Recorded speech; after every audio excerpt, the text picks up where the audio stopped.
It's time for the 3-Minute Takedown.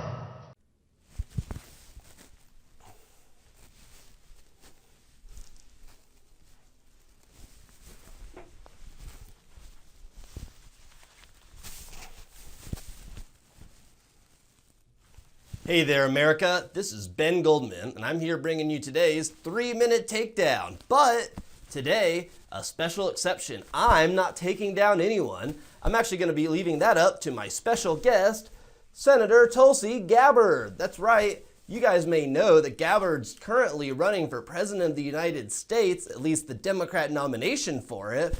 But you may not know that she's not really such a big fan of impeaching President Trump.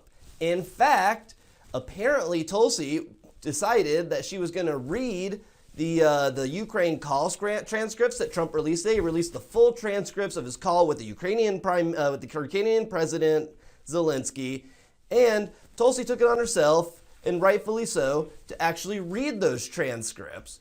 Well, she didn't seem to think they were such a big deal. On the Hill, she said, but I think most people reading through that transcript are not going to find that extremely compelling cause to throw out a president that won an election in 2016.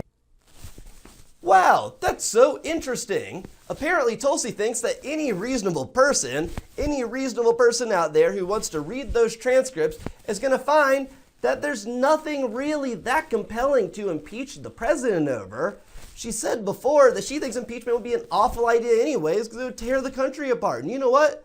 A lot of people would agree with you on that, Tulsi. But to say there's nothing compelling in there, don't you know that the Democrats have been investing so much time and effort this last week into proving that the president can be impeached for the Ukraine call? Heck, even Nancy Pelosi actually came out, despite years of opposing impeachment, got pressured to come out and support it. She came out and supported it. Mind you, she did walk out of her press conference within seconds after she finished her little announcement, not answering a single word from the press, and avoided her press pool that she had set up afterwards.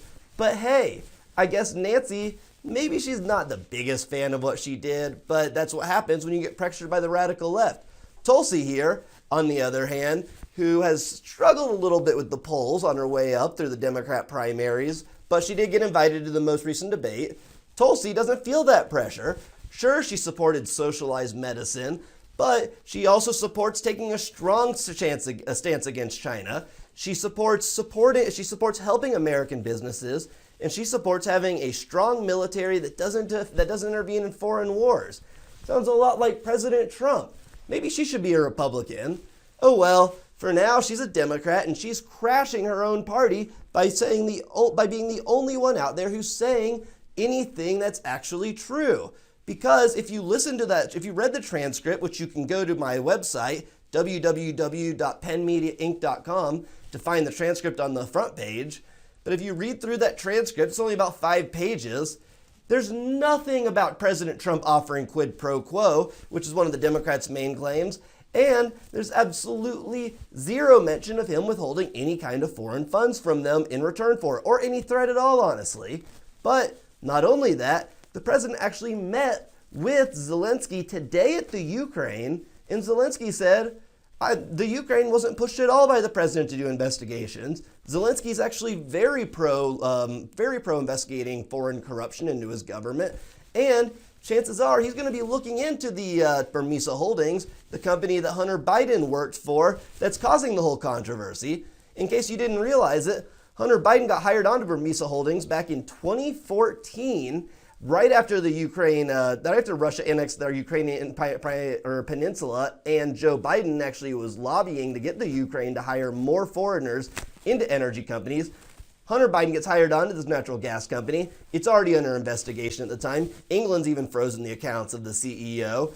He stays on there. The investigation continues. 2 years later, Joe Biden comes in and threatens the Ukraine that they will not receive U.S. foreign aid unless they fire the prosecutor who just happens to be looking into the company that Joe Biden's son works for.